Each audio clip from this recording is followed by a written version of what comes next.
during this season, I think we had a couple of conversations.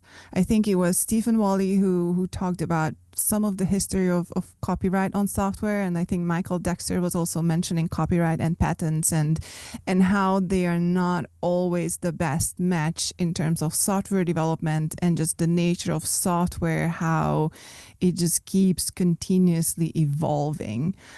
Have you ever encountered any of these challenges as part of your career with law and tech, or you were in a different area of all of that? Oh, I think he's right on.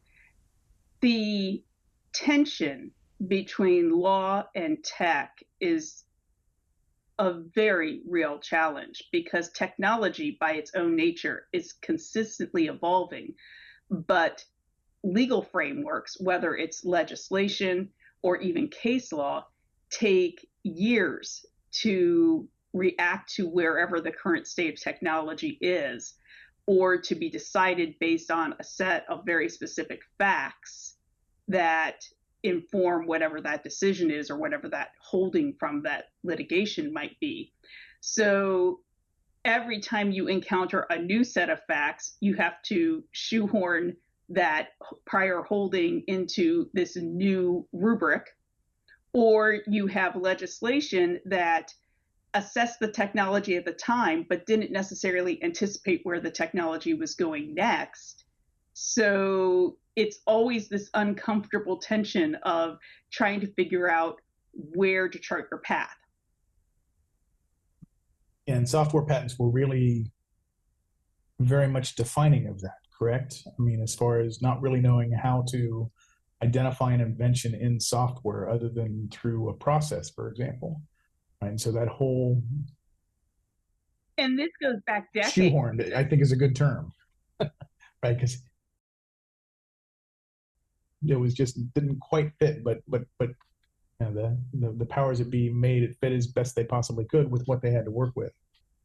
You know, I think if you could take a time machine and go back to the 1970s when they were first trying to decide how to deal with this new thing called software and how to protect it, if you could go back to that time period, I almost think it would be better to come up with a completely different regime to govern how to interpret and protect software, because you tried to apply copyright and patent and trade secret and come up with some amalgamation of these pre-existing frameworks that none of them quite captured this new technology very easily.